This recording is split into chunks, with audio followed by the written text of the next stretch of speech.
മക്കൾസ്, welcome back to silent learning. ഞാൻ നിങ്ങളുടെ സ്വന്തം ബൗസർ. മക്കളെ, ഞാൻ ഇന്ന് ഈ വീഡിയോയിൽ വന്നിരിക്കുന്നത് നമുക്ക് പഠിക്കാനുള്ള ഏറ്റവും പ്രധാനപ്പെട്ട കവിതകളിലൊന്നാണ് ടൂട്ടാ പഹിയ എന്ന് പറയുന്ന കവിത.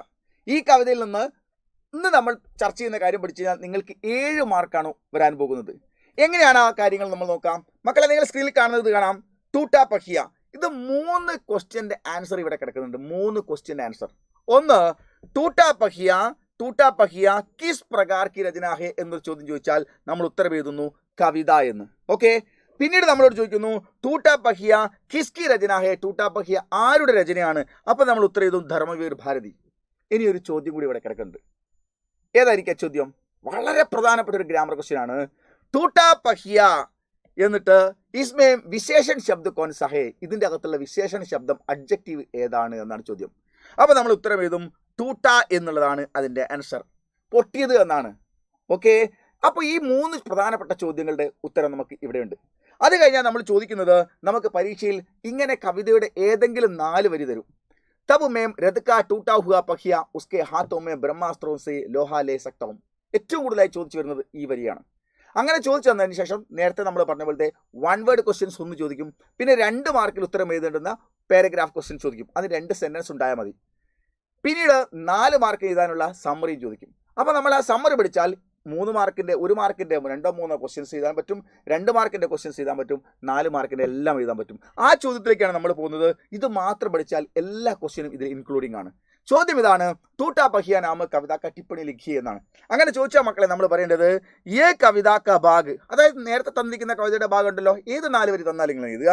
ഏ കവിത ക ഭാഗ് ടൂട്ടാ പഹിയ നാമക്ക്, ടൂട്ടാ പഹിയ എന്ന് പേരുള്ള കവിതാസെ ലിയാ ഗയാ ഹെ, കവിതയിൽ നിന്ന് എടുത്തതാണ്.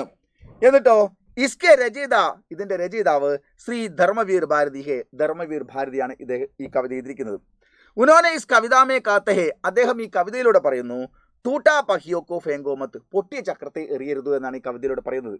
പക്ഷേ പൊട്ടിയ ചക്രം എന്നുള്ളത് യഹാ ടൂട്ടാ പഹിയാക്കോ, ഇവിടെ പൊട്ടിയ ചക്രം എന്ന് പറയുന്നത് ലഘുമാനവക്കെ സമാൻ കഹാ ഗയാ ഹെ, സാധാരണക്കാർ നിരാരംഭരമായ മനുഷ്യനാണ് കവി ഇവിടെ ഉദ്ദേശിച്ചത് എന്ന കാര്യം നമ്മൾ മറക്കരുത്. അതാണ് ആ പൊട്ടിച്ചക്രം എന്ന് അദ്ദേഹം ഉദ്ദേശിച്ചിരിക്കുന്നത്.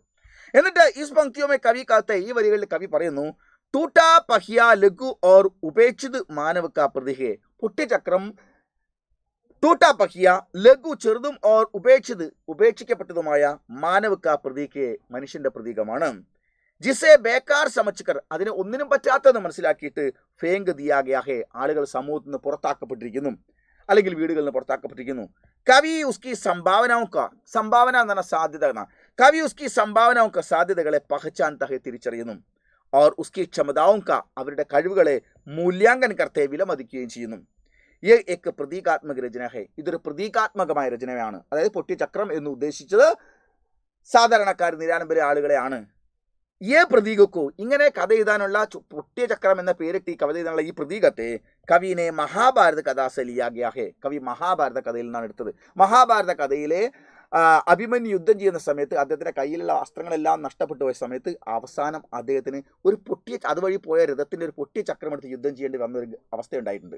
അതുപോലെ ആ അഭിമന്യുവിന് വേണേ ബാക്കി എല്ലാ ആയുധങ്ങൾ കൊണ്ട് അസ്ത്രാഭ്യാസം എല്ലാ യുദ്ധ പ്രാക്ടീസും ചെയ്തപ്പോൾ പൊട്ടിച്ചക്രം കൊണ്ട് യുദ്ധം ചെയ്യാൻ അദ്ദേഹം പ്രാക്ടീസ് ചെയ്തിട്ടില്ല. കാരണം പൊട്ടിച്ചക്രം ഒരിക്കൽ പോലും അദ്ദേഹം ചിന്തിച്ചിട്ടില്ല. പക്ഷേ അദ്ദേഹത്തിന് പോലും അവസാനം പൊട്ടിച്ചക്രമാണ് ഒരു ഉപകാരം വന്നത്. അതുകൊണ്ട് നാം എത്രയൊക്കെ മുൻകൂട്ടി പ്ലാൻ ചെയ്താൽ പോലും എന്താണ്, എപ്പോഴാണ്, എവിടെയാണ് നമുക്ക് സഹായമായി തീരുക എന്ന് മുൻകൂട്ടി പറയാൻ കഴിയാത്തോടത്തോളം കാലം ഒന്നിനെയും കൊച്ചായി കാണാൻ പാടില്ല എന്നുള്ള സന്ദേശമാണ് ഇതിലൂടെ തരുന്നത്. ഓക്കെ. കവി കാത്തെ, കവി പറയുന്നു കി ടൂട്ടാ ഹുവ പഹിയാബി, പൊട്ടിയ ചക്രമായാലും സന്ദർഭ ആനേപ്പർ ഉപയോഗി ഹോ സക്തെ, ഒരു പൊട്ടിയ ചക്രമായിക്കോട്ടെ സന്ദർഭം വരുമ്പോൾ ചിലപ്പോൾ അതുകൊണ്ട് ഉപയോഗം ഉണ്ടായേക്കാം. ഇവിടെ പൊട്ടിയ ചക്രം ഉദ്ദേശിക്കുന്നത് കേവലം പൊട്ടിയ ചക്രത്തെ അല്ല, ഇത്തരം നിരാരംഭരൊക്കെ ആളുകളാണെന്ന്. ഇസ്ലിയെ ഉൻകി ഉപേക്ഷ നഹി കർണി ചാഹിയെ, അതുകൊണ്ട് അവരെ ഒന്നും ഉപേക്ഷിക്കാൻ പാടില്ല. മഹാഭാരത യുദ്ധത്തിൽ അഭിമന്യു ബഡേ ബഡേ മഹാരഥിയോങ്ക, വലിയ വലിയ മഹാരഥന്മാരുമായിട്ട് സാമ്ന കർത്തെ, സാമ്ന കർണ എന്ന് പറഞ്ഞാൽ മുൻപിൽ ചെയ്യുക എന്നല്ല, സാമ്ന കർണ ഫൈറ്റ് ചെയ്യുക, ഇതിലിട്ട സമയത്ത് യുദ്ധം ചെയ്തപ്പോൾ രഥക്കെ ടൂട്ടെ ഹുയെ പഹിയേക്ക, രഥത്തിന്റെ പൊട്ടിയ ചക്രത്തെ ആശ്രയിക്കേണ്ടി വന്നിട്ടുണ്ട് അദ്ദേഹത്തിന്. അഥവാ അതുകൊണ്ട് കവി ടൂട്ടെ ഹുയെ പഹിയേക്കോ അഥവാ കവി പൊട്ടിച്ചക്രത്തെ തുച്ഛ സമച്ചുകർ ഒന്നിനും പറ്റാത്തത് മനസ്സിലാക്കിയിട്ട് ന ഫെങ്കിനെ കൗഹൻ കർത്തകെ വലിച്ചെറിയരുതേ എന്നുള്ള സന്ദേശമാണ് നൽകുന്നത്. ഇത്രയും പഠിച്ചു കഴിഞ്ഞാൽ നിങ്ങൾക്ക് 1 മാർക്കിൻ്റെ എല്ലാ ക്വസ്റ്റ്യൻസും നമുക്ക് എഴുതാൻ പറ്റും. അതുപോലെ തന്നെ 2 മാർക്കിൻ്റെ ക്വസ്റ്റ്യൻസ് എഴുതാൻ പറ്റും, 4 മാർക്കിൻ്റെ ക്വസ്റ്റ്യൻസ് എഴുതാൻ പറ്റും. ഉറപ്പായിട്ടും പരീക്ഷയ്ക്ക് നിങ്ങൾക്ക് ക്വാർട്ടർലി എക്സാമിനേഷൻ ഇതില്ലാത്തൊരു ചോദ്യ പേപ്പർ ഉണ്ടാവില്ല. 4 വരി തരും. ചോട്ടിൽ എന്നിട്ട് 1 മാർക്കിൻ്റെ ഒരു ചോദ്യം ഉണ്ടാവും, 2 മാർക്കിൻ്റെ ചോദ്യം ഉണ്ടാവും. അപ്പോൾ 3 മാർക്കായി. പിന്നെ 4 മാർക്കിൻ്റെ സമ്മറി എഴുതാൻ വരും. അപ്പം 4ഉം 2ഉം 6ഉം 1ഉം 7 മാർക്ക് ഉറപ്പാണ്. ഇത്രയും നിങ്ങൾ പഠിച്ചു കഴിഞ്ഞാൽ ഈ 7 മാർക്ക് സെറ്റാണ്. Okay, thank you, by.